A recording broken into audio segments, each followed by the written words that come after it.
Videos देखने के लिए सब्सक्राइब करें जनसत्ता.com, बेल आइकन दबाकर पाएं लेटेस्ट नोटिफिकेशन। एक ने उठाया किसान आंदोलन पर सवाल तो दूसरे ने दिया करारा जवाब। किसान आंदोलन पर टकराए मीडिया के दो दिग्गज।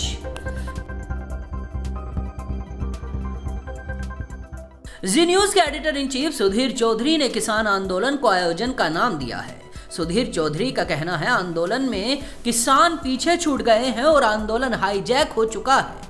अगर भारत में संसद द्वारा बनाया गया कानून एक बार सरकार ने वापस लिया तो फिर हर कानून को वापस लेने का ऐसा ही दबाव बढ़ता चला जाएगा और कानून वापसी के लिए ऐसे प्रदर्शन रोज दिखाई देने लगेंगे। इसके जवाब में अजीत अंजुम कहते हैं 6 साल में मोदी जी के आयोजनों की भी गिनती करके एक बार डीएनए कीजिए, आप आदमी हो या पजामा। अजीत अंजुम का कहना है मीडिया किसान आंदोलन में ऐसे एंगल तराश रहा है जो सरकार के एजेंडे के सटीक बैठे। इसीलिए कभी किसानों को खालिस्तानी कहा जाता है तो कभी आतंकवादी बताया जाता है। किसानों का यही आंदोलन अगर 2014 से पहले हो रहा होता तो दर्जनों चैनलों के 50 रिपोर्टर किसानों के बीच खड़े होकर देश को ये बता रहे होते कि किसानों की मांगें कितनी जायज हैं। अन्नदाता बनाम सरकार की लड़ाई को देश के दूसरे दिग्गज पत्रकार किस नजरिए से देखते हैं, आइए वो भी जानते हैं। रजत शर्मा कहते हैं जो किसान दिल्ली में धरने पर बैठे हैं उन्हें आत्मनिरीक्षण करना चाहिए और सोचना चाहिए क्या वे सही रास्ते पर हैं।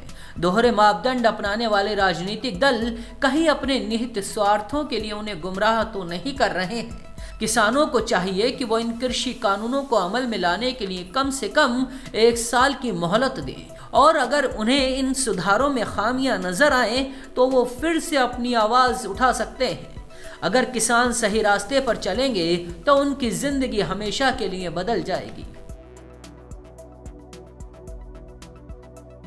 वरिष्ठ पत्रकार पुण्य प्रसून वाजपेयी सरकार के खिलाफ मुखर हैं। वो कहते हैं इस देश को जिन किसानों ने अपने खून पसीने से सींचा है आज वही किसान सर्द रातों में खुले आसमान के नीचे है। साहब को लगता है किसान पिकनिक पर है। साहब सीधा कह दीजिए ये कृषि नहीं कॉरपोरेट कानून है। एनडीटीवी के संपादक रवीश कुमार कहते हैं भारत के इतिहास में किसानों के कानून को लेकर सरकार की तरफ से इतना बड़ा प्रचार युद्ध कभी नहीं लड़ा गया है। आज सरकार कानूनों की अच्छाइयां बताने के लिए जितनी कोशिश कर रही है इतनी चर्चा अगर संसद में हो गई होती तो इन कानूनों को लेकर आज ये घमासान न होता। राजदीप सरदेसाई कहते हैं ऐसा नहीं है कि नए कृषि कानून किसानों की जिंदगी बर्बाद कर देंगे।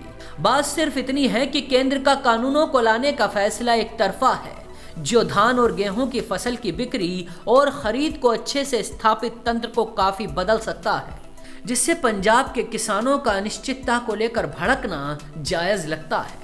कृषि कानूनों के मसले पर सरकार और किसान संगठनों के बीच बुधवार को 7वें दौर की बातचीत हुई। इस बातचीत में सरकार ने किसानों की 2 मांगों को मान लिया है। किसान संगठनों की ओर से 4 प्रस्ताव रखे गए थे जिसमें बिजली और पर्यावरण संबंधी अध्यादेश पर रजामंदी हो गई है। जिन 2 मुद्दों पर रजामंदी नहीं हुई है वो तीनों कृषि कानूनों की वापसी और एमएसपी है।